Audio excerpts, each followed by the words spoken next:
Kuna jambo pia napenda kugusia. Kuna watu wengine anaweza kaa anafanya kitu au yuko kwenye kitu anahisi ni cha kawaida. Sio cha kawaida. Unakuwa na mahusiano, alafu unakuta kwamba labda wewe mwanaume, wewe mwanamke uko na mwanaume. Alafu unakuta kwamba yeye hakuogopi hata katika uwepo wako anaongea na mwanamke mwingine kwenye simu. Anaongea na mwanamke mwingine na wewe unaona na unasikia kwamba anaongea na mwanamke mwingine. Lakini yeye anakuwa kwamba hajali wala kuogopi. Yaani wewe ukitaka uondoke, ukitaka ukiamua ubaki. Lakini yeye hana mpango na wewe. Ni wewe tu uamue kwamba ujiambie ukweli kwamba haya mahusiano sio yenyewe. Kama ukienda kwenye mahusiano kama hayo, know that this is toxic relationship. Walk away. Run away. Mbali sana, kimbia. Yaani usipoteze muda. Do not waste most of your time kabisa na mtu kama huyo.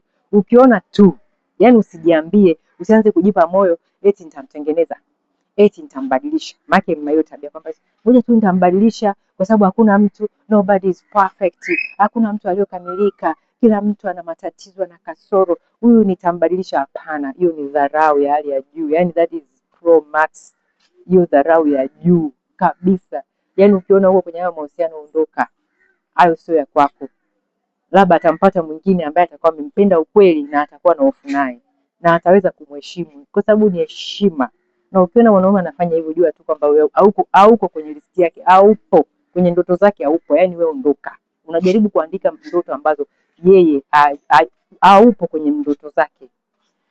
Na hata saa nyingine siseme tu mwanamke, mwanaume pia unaishi kwa na mwanamke, unamuona kabisa anaongea na mwanaume mwingine kwenye simu na wewe upo hapo hapo na kuogopi. Ni kwamba kama ukitaka na wewe uondoke, ukitaka kubaki ubaki, lakini it's none of your business. Na wewe tu jua kabisa hapo hauna mahusiano. Wewe tu una mahusiano kabisa. Hayo ni maumivu. That is pain.